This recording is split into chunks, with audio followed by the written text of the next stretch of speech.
Welcome to the classroom. Today we're looking for metamorphic rocks. I've got a rock outcrop behind me here. It has a planar structure to it that you can see right behind me, and we'll get closer in a second.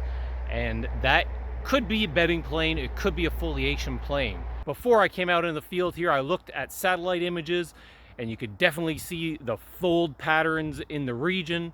And we look at a geological map, we could identify at the large scale what metamorphic rocks we're dealing with. We're gonna have to go down the path to check out more outcrops, to put all the puzzle pieces together and make sure we're dealing with a metamorphic rock. Quite a good sized outcrop here. You can see even down here at the road base, you got the outcrop and another level there, another level up there. Good size. Maybe we can get some further information. Let's take a closer look.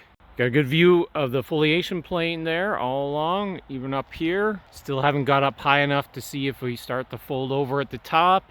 So I got up to the top, that big outcrop. Lots of vegetation, foliation, same. It's hard to tell, but there's a bit of a pitting and everything along there. Same orientation, pretty steep. The edge of the block is same fracture pattern. So I don't want to get out too far. It's a bit of a drop.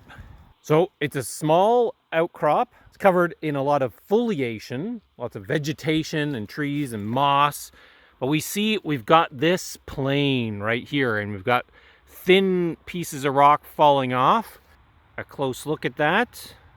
Well, it's definitely planar. And we've got some muscovite growing on that surface. Lots of little crystals of muscovite. So that could happen during metamorphism, and this plane could be a foliation plane. However, if this is the foliation plane, and then the fold axis is going in this direction, I need to look at the end face here in order to see if there's any folding.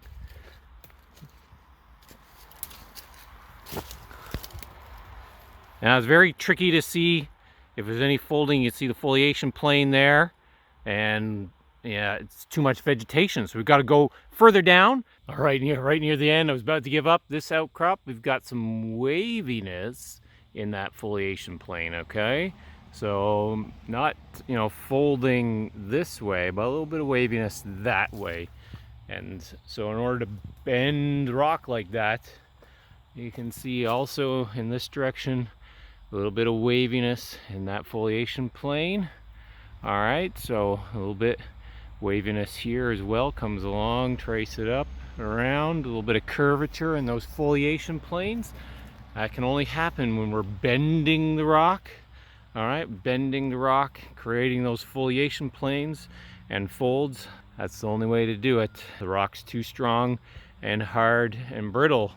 Otherwise, you need the heat and pressure in order to bend the rock.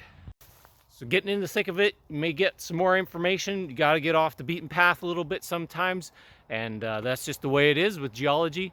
So you got to get right in there, get a good look, and also you'll be collecting information with your compass and with your smartphone, getting strike and dip measurements and trend lines and all that information, all part of the puzzle that we got to put together when we're trying to identify rocks in the field.